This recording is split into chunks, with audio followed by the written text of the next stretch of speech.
Hey YouTube, just wanted to share with you this image I dragged off Twitter today. I thought it was really interesting. I'm not going to talk in terms of the politics of it.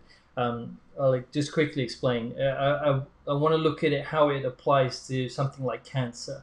Okay, that sounds kind of a bit of a weird comparison, but you'll see what I mean. So we have this small minority of extreme right wing sort of hate. The press are, that is a lot of emotion there, and so they are drawn to that because it gets a lot of clickbait. So the press is really focused in on the hate, and then you have the majority, which is more balanced and love, but they're not so interesting. So a very interesting cartoon. The way that it relates to cancer is, and that I find quite interesting, the psychology of it is. Oh, let me just bring that back up. Is that when you, let's say I had a client recently who had maybe like 2% cancer in one of their organs.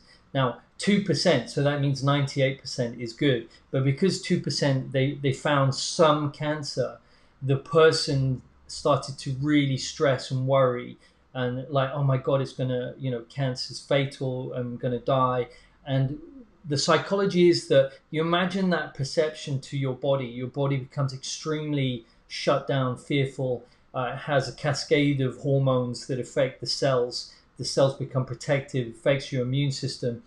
And so it's like a self-fulfilling prophecy. So the small minority have a confusing effect on the large, healthy majority. And I think this cartoon sums up really well is that the minority can really cause the majority to feel fearful and worry. And that's the biggest problem. And so what we want to do is be very neutral to cancer. And you don't want to fight it because that gives it energy. It's the same with this tiny minority.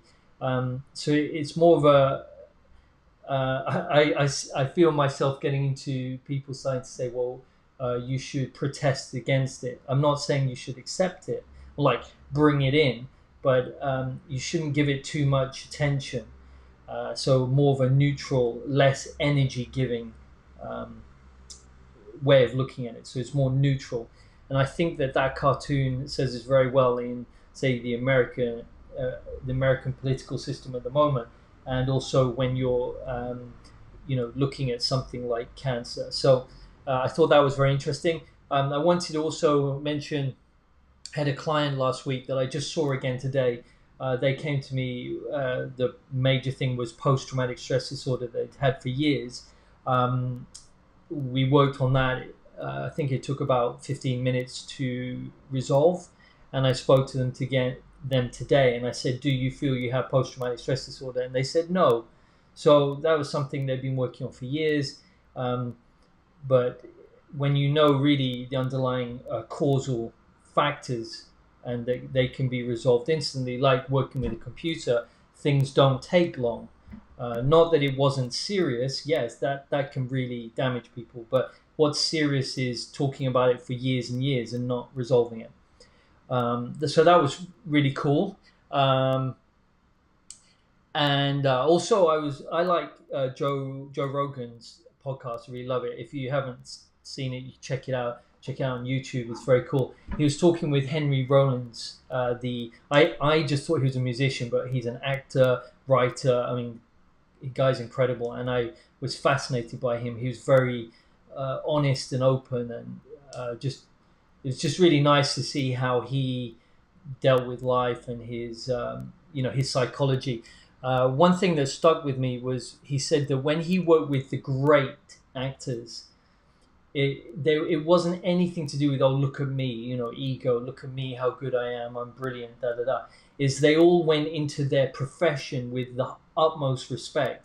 And even when he was working with a top actor, he was talking about a comedian actually at the time, which was uh, the name's gone, Carlson, a top comedian who was going to do a show and was still concerned about not connecting to the audience. He still had the utmost respect for his profession. And I think I took that, and I'm always, whenever I'm watching something, I'm kind of connecting, comparing, and seeing how that can improve me. And I think that with my work, that's something that I will always look to do: is how do I improve myself? How do, when I work with a client, how can I improve their experience? How can I connect with them better? It's the art that I respect, and it's nothing to do with me and how great I am. It's just how can I improve that. So it was interesting seeing him talking about the greats that he'd seen, the great actors, great comedians. They still showed up and they were still in love with their profession and art. And I think that makes someone reach very, very high levels of skill and maybe greatness in terms of those actors, etc. So yeah, so I just wanted to connect with you, and I hope you guys are doing well. Please smash up the like button. That'd be great. It really helps me. And subscribe as so you get my videos when they come out. If you'd like me to look at anything in particular, someone I believe was asking about how to feel strong or weak in their body, how to connect to your internal GPS. If you'd like me to do a video on that, I will do that.